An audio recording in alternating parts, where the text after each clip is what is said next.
আসসালামু আলাইকুম রহমতুল্লাহি ওবরকাতুহ। সম্মানিত দর্শক, এই মুহূর্তে বাংলাদেশে যে সকল রাজনৈতিক আলাপ এবং আলোচনা রয়েছে, সব আলোচনার যে গুরুত্ব এবং আলোচনার যে বিস্তৃতি, সার্বিক বিবেচনায় আওয়ামী লীগকে নিয়ে সবচেয়ে বেশি আলোচনা হচ্ছে।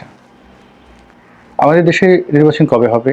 আগে কি জাতীয় নির্বাচন নাকি স্থানীয় নির্বাচন? কিংস পার্টি কবে হবে? কারা করবে? কয়টি কিংস পার্টি হবে? জামাতের সঙ্গে বিএনপির যে এখন দ্বন্দ্ব এবং সংঘাত, অথবা ছাত্র দলের সঙ্গে ছাত্র শিবিরের যে সম্ভাব্য সংঘাত এবং সংঘর্ষ, এবং এই মুহূর্তে যে মতদ্বৈততা, এটাই দেশের মোটামুটি রাজনৈতিক অঙ্গনের আলোচনা।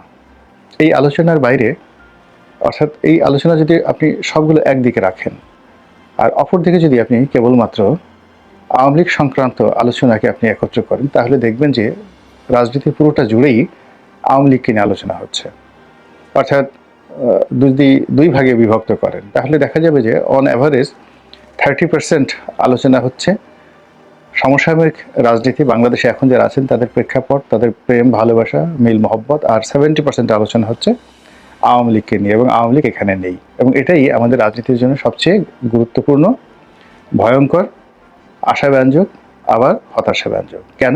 সেই বিষয় নিয়ে আলোচনা করছি। আমরা আওয়ামী লীগ নিয়ে কী আলোচনা করছি? প্রথমত আওয়ামী লীগকে নিয়ে আলোচনা করছি শেখ হাসিনাকে নিয়ে। তিনি কবে আসবেন, কিভাবে আসবেন, কোথায় আছেন, কেমন আছেন, আদৌ আসবেন কিনা, বাঁচবেন কিনা, তাকে ধরে আনা হবে, বিচার করা হবে। এরকম শেখ হাসিনাকে নিয়ে 1000টি সমীকরণ আমরা প্রতিদিন আলাপ আলোচনা করছি। 2 নম্বর হলো যে শেখ হাসিনা আবার ওখানে বসে বসে কিছু কর্মকাণ্ড করছেন। তিনি হুমকি দিচ্ছেন, ধামকি দিচ্ছেন, কথাবার্তা বলছেন, তারপর বিভিন্ন রকম কৌশল করছেন। তাহলে শেখ হাসিনাকে নিয়ে দ্বিমাত্রিক আলোচনা হচ্ছে আমাদের বাংলাদেশে। আমরা নিজেরা করছি, নিজেরা ভাবছি, এবং শেখ হাসিনা নিজে করছেন এবং নিজে ভাবছেন।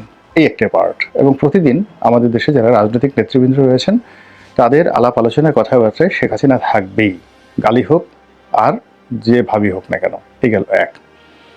দ্বিতীয়ত, শেখ হাসিনা রাজনীতির পরে শেখ পরিবারের রাজনীতি।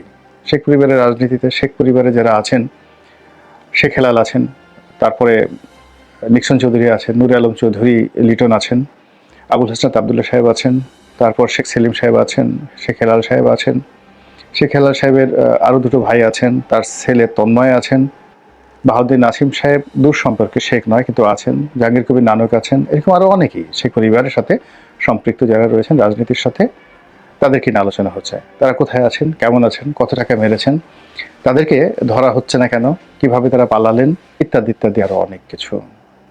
এর মধ্যে তাপস আর পরশের কথা কিন্তু বলা হয়, শেখ তাপস এবং শেখ পরশ। তো এই সমস্ত বিষয় নিয়ে আলোচনা হচ্ছে, এবং তারা আগামী রাজনীতিতে নেতৃত্বে থাকবেন কি থাকবেন না, জনগণ মানবে কি মানবে না, এবং শেখ পরিবারকে মাইনাস করে কোনো রাজনীতি করা যায় কি যায় না, এগুলো নিয়ে কিন্তু আমরা আলাপ আলোচনা করছি। এটি গেল 2। আমি এই 2 নম্বর বিষয় নিয়ে আলোচনা করব। তার আগে অন্যান্য প্রসঙ্গ নিয়ে আলোচনা করি যে জাতীয় রাজনীতিতে এখন সকল আলাপ আলোচনার অলমোস্ট 70% কেন আওয়ামী লীগ নিয়ে হচ্ছে। তো শেখ হাসিনা গেল দ্বিমাত্রিক, শেখ পরিবার গেল দ্বিতীয়ত, আর আওয়ামী লীগ। এখন আওয়ামী লীগকে নিয়ে আমরা আলোচনা করছি। আওয়ামী লীগ নিয়ে আলোচনা আমাদের বহুমাত্রিক। এখানে তৃতীয় চতুর্থ না, অনেকগুলো প্রসঙ্গ নিয়ে আলোচনা করছি। এই আলোচনা হচ্ছে স্থানীয়ভাবে, আলোচনা হচ্ছে জাতীয়ভাবে। স্থানীয়ভাবে আলোচনা হচ্ছে এভাবে যে আওয়ামী লীগের সহায় সম্পত্তি অনেক ক্ষেত্রে জামাত সেগুলো সংরক্ষণ করছে, অনেক ক্ষেত্রে বিএনপি সেগুলো সংরক্ষণ করছে, অনেক ক্ষেত্রে সেগুলো লুটপাট করা হচ্ছে। এগুলো নিয়ে এলাকাতে আলাপ আলোচনা হয় প্রতিদিন।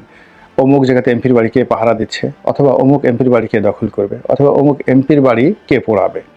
যেগুলো করা হয়েছে সেগুলো নিয়ে এক ধরনের আলাপ আলোচনা, আর যেগুলো করা হয়নি এখনো পর্যন্ত সেগুলো নিয়ে আর এক ধরনের আলাপ আলোচনা। এটা গেল স্থানীয় পর্যায়ে।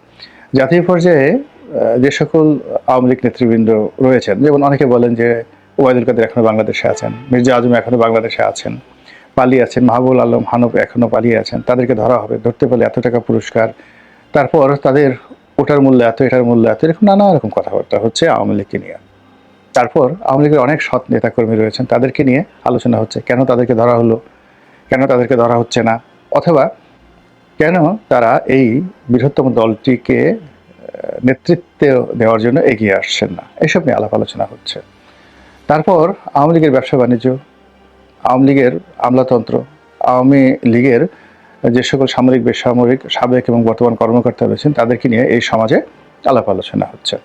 আগামী রাজনীতিতে আওয়ামী লীগ কি আসবে, নিষিদ্ধ হবে, নিষিদ্ধ করা উচিত কি উচিত না, আসবে কি আসবে না, আসলে কিভাবে আসবে, এই সকল বিষয় নিয়ে একেবারে ডক্টর মোহাম্মদ ইউনূসের দপ্তর থেকে শুরু করে তৃণমূল পর্যায়ে অহরহ আলোচনা হচ্ছে। তো এই যে আলোচনাগুলো করলাম, এই আলোচনাগুলোর সঙ্গে সঙ্গে আমি অন্যান্য যে বিষয়গুলো সমন্বয়কদের নিয়ে, জামাতকে নিয়ে, শিবিরকে নিয়ে, ছাত্র দলকে নিয়ে, সেই আলোচনার তুলনা করে দেখেন এবং জামায়াত ইসলামের যে দাঁড়িপাল্লা আছে সেই দাঁড়িপাল্লার একদিকে আওয়ামী লীগের আলোচনা দেন আর অন্যদিকে অন্য সকল আলোচনা দেন, দেখবেন আওয়ামী লীগের আলোচনা সবচেয়ে বেশি হচ্ছে। তো সমাজে যে বিষয়টির গুরুত্ব থাকে, যে বিষয়টির গ্রহণযোগ্যতা থাকে এবং যে বিষয়টি সম্পর্কে মানুষ কোনো অবস্থাতেই নিজেকে নিবৃত রাখতে পারে না, সেটি নিয়ে আলোচনা করে। আপনি যদি খুব বেশি রাগান্বিত হন বা ঘৃণিত হন কোনো একটা বিষয়, ওটা নিয়ে আলোচনা করতে চান না। যেমন ধরুন আপনার বর্জ্য, হিউম্যান বর্জ্য, তো এগুলোর কথা মানুষ আলোচনাও করে না, তাকায়ও না। কিংবা কোনো পচা মাংস, পচা জিনিস, দুর্গন্ধ ছড়ায়, এগুলো নিয়েও কিন্তু মানুষ আলোচনা করে না। আওয়ামী লীগ যদি এতই পচা হতো, দুর্গন্ধযুক্ত হতো, সেগুলো নিয়ে মানুষ বেশি আলোচনা করতো না। আমাদের দেশে মির্জাফর, রাজাকার, আলবদর, আশরামস এগুলো যেমন গালিতে পরিণত হয়েছে, ফলে কোন রাজাকার কে কী করলো, কোথায় এলো না, এটা নিয়ে স্বাধীনতার পর থেকে এখন পর্যন্ত কেউ মাথা ঘামায়নি, কিয়ামত পর্যন্ত কেউ মাথা ঘামাবে না। বরং রাজাকার দেখলে মানুষ নাক ছিটকাবে, মুখ ছিটকাবে, কেউ যদি সুযোগ পায় 2-4টে চড় থাপ্পড় মারবে, আর যদি তা না পায় তাহলে দূর থেকে গালিগালাজ করবে। এই পর্যন্তই, আলোচনায় আসবে না। তো আওয়ামী লীগকে নিয়ে যেহেতু আলাপ আলোচনা হচ্ছে, কাজেই এই আলাপ আলোচনার অনেক গুরুত্বপূর্ণ দিক রয়েছে এবং এইগুলো কোনো অবস্থাতেই মানে অ্যাভয়েড করা উচিত হবে না এবং ঠিকও হবে না। তো যেটা বলছিলাম যে আওয়ামী লীগ রাজনীতির যে বহুমুখী আলোচনা, সেই আলোচনার মধ্যে শেখ হাসিনার নেতৃত্ব, তার বাইরে শেখ পরিবারের নেতৃত্ব। আমি আজকের এই আলোচনায় শেখ পরিবারের নেতৃত্ব নিয়ে কথা বলার চেষ্টা করব। আওয়ামী লীগের যারা পলাতক রয়েছেন, অনেক সিনিয়র নেতৃবৃন্দ রয়েছেন, কেউ বাংলাদেশে আছেন, কেউ দেশের বাইরে আছেন, কেউ লন্ডন আমেরিকাতে আছেন। তারা অনেকেই শেখ পরিবারের অনেকের সাথে আলোচনা করেন, তাপসের সঙ্গে আলোচনা করেন, পরেশের সঙ্গে আলোচনা করেন, হয়তো শেখ সেলিম সাহেবের সঙ্গে আলোচনা করেন, অন্যান্য যারা শেখ রয়েছেন সকলের সঙ্গে আলোচনা করেন। আমি স্পেসিফিক কোনো লোকের নাম বলবো না, তবে বেশিরভাগ শেখ পরিবারের সদস্য তারা রাজনীতির ব্যাপারে আগ্রহ হারিয়ে ফেলেছেন এবং তারা আগামীতে রাজনীতিতে আসবেন, শেখ হাসিনার সঙ্গে রাজনীতি করবেন বা শেখ হাসিনা বিহীন রাজনীতি করবেন বা নতুন একটা নেতৃত্ব আসবে আওয়ামী লীগ, তার অধীন রাজনীতি করবেন। এই ব্যাপারে এখন অলমোস্ট শেখ পরিবারের বেশিরভাগ সদস্য তারা শতভাগ নিশ্চিত যে তারা রাজনীতি করবেন না। কেন রাজনীতি করবেন না? এর কারণ হলো এই রাজনীতি প্রথম থেকে 1971 থেকে আজ অবধি তাদেরকে অনেক দুর্ভোগ এবং দুর্দশার মধ্যে ফেলেছে। অনেকে হয়তো বলবেন যে শেখ পরিবারের তো তেমন কিছু ছিল না, তাদের অনেকের বাড়িতে টিনের ঘর ছিল অথবা বাড়ির সামনে একটা পুকুর ছিল। এখন তাদের অনেক বিলাসবহুল বাড়ি ঘর রয়েছে, টাকা পয়সা, মার্সিডিজ, বিএমডব্লিউ, অনেক রোলস রয়েস রয়েছে, ইত্যাদি ইত্যাদি আরও অনেক কিছু। কিন্তু তার সঙ্গে সঙ্গে রাজনীতি করার জন্য, অর্থাৎ আওয়ামী লীগের রাজনীতি করার জন্য তারা যে স্যাক্রিফাইস করেছেন, সেই বিষয়গুলো লক্ষ্য করতে হবে। যেমন 75-এর 15ই আগস্টে পুরো শেখ পরিবারের উপর যে নির্মম নির্যাতন এবং নিষ্ঠুর নির্যাতন এসেছে, ওটি বাংলাদেশের অন্য কোনো পরিবারের উপর আসেনি। সেটি বরিশালে আব্দুর রব সেন নিয়ামতের পরিবার বলেন, কিংবা সেই বাদশা মিয়া ওরফে ইলিয়াস আহমেদ চৌধুরী, বাদশা মিয়া মানে ইলিয়াস আহমেদ চৌধুরীর বাবা, লিটন চৌধুরীর দাদা। তো তাদের পরিবারের উপর যে নির্যাতন আসছে, বাহুদ্দিন নাসিম সাহেবের পরিবারের উপর যে নির্যাতন এসেছে, শেখ সেলিমের পরিবারের উপর তো ম্যাসিভ। তাপস এবং পরশ কোনো মতে প্রাণী বেঁচে গেছেন, কিন্তু তার মা, বাবা এবং তাপসের একটি যাকে বলা হয় ভাই বা বোন গর্ভবতী, মানে তার মা গর্ভবতী ছিলেন, ফলে তার মায়ের গর্ভে তাপসের একটি ভাই অথবা বোন ছিলেন। তো তিনি সেই গর্ভবতী অবস্থায় বেগম মনি অর্থাৎ আরজু তিনি নিহত হন সৈন্যদের হাতে। এখন তাপস এবং পরশ পৃথিবীর সকল অর্থ এবং বিত্তের মালিক হতে পারে, কিন্তু তার পিতা শেখ ফজলুল হক মনির নির্মম হত্যাকাণ্ড এবং তার মায়ের যে নির্মম হত্যাকাণ্ড, এটি কোনো অবস্থাতেই তারা ভুলতে পারবে না। শেখ হাসিনা নিজেও তার ভাই, ভাতৃবধূ, তারপর তার চাচা, তাদের যে মৃত্যু বা অন্যান্য আত্মীয় স্বজনের মৃত্যু তারা কখনো ভুলতে পারবেন না। শেখ হেলালের বাবা মারা গিয়েছেন, মানে তাকে খুন করা হয়েছে। এরকম আরও অনেক কিছু, আব্দুর রব সেন নিয়ামতকে খুন করা হয়েছে। তারপর এই পরিবারের অন্যান্য যারা জীবিত ছিলেন তারাও 75-এর 15 আগস্ট থেকে একেবারে বলতে গেলে আওয়ামী লীগ ক্ষমতা এসেছে 1996 সনে, সেই 96 সন পর্যন্ত বাংলার জমিনে অনেকটা মৃত ব্যক্তির মতো তারা চলাফেরা করেছেন, ঘোরাফেরা করেছেন।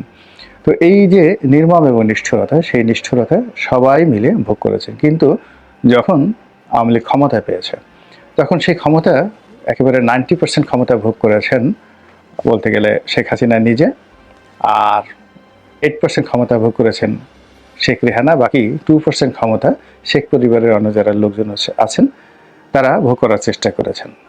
আমরা বাইরে থেকে যতটা জানি যে শেখ পরিবারের খুব অল্প লোকের সঙ্গে শেখ হাসিনার ভালো সম্পর্ক ছিল। তিনি হয়তো শেখ হেলালকে পছন্দ করতেন না, শেখ হেলালের আত্মীয় স্বজন বউ বাচ্চা কাউকে তিনি দেখতে পারতেন না, দু চোখে দেখতে পারতেন না, কিন্তু তন্ময়কে অর্থাৎ শেখ হেলালের যে ছেলে তন্ময়কে তিনি খুব স্নেহ করতেন। আবার লিটন চৌধুরীকে তিনি খুব পছন্দ করতেন, কিন্তু নিক্সন চৌধুরীকে কেন জানি তিনি দেখতে পারতেন না। শেখ হেলাল, তারপর শেখ ফজলুল হক মনির যে সন্তান পরশ তাপস, তাদেরকে তিনি বাস্তবে একদম দু চোখে দেখতে পারতেন না। আমরা বাইরে থেকে পরশের সেই যুবলীগের সভাপতি হওয়া দেখি, বা তাপসের মেয়র হওয়া দেখি, আব্দুর রব শেরনিয়াবাদের ছেলে আবুল হাসনাত আবদুল্লাহ সাহেবের হুইপ হওয়া দেখি, বা নেতা হওয়া দেখি, মন্ত্রী পদ মর্যাদা পাইতে দেখি, তার ছেলেকে মেয়র হতে দেখি।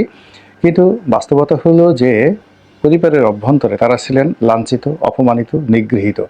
এবং আমরা যারা শেখ হাসিনার খুব কাছাকাছি ছিলাম, আমরা এই বিষয়গুলো দেখার সুযোগ আমরা পেয়েছি।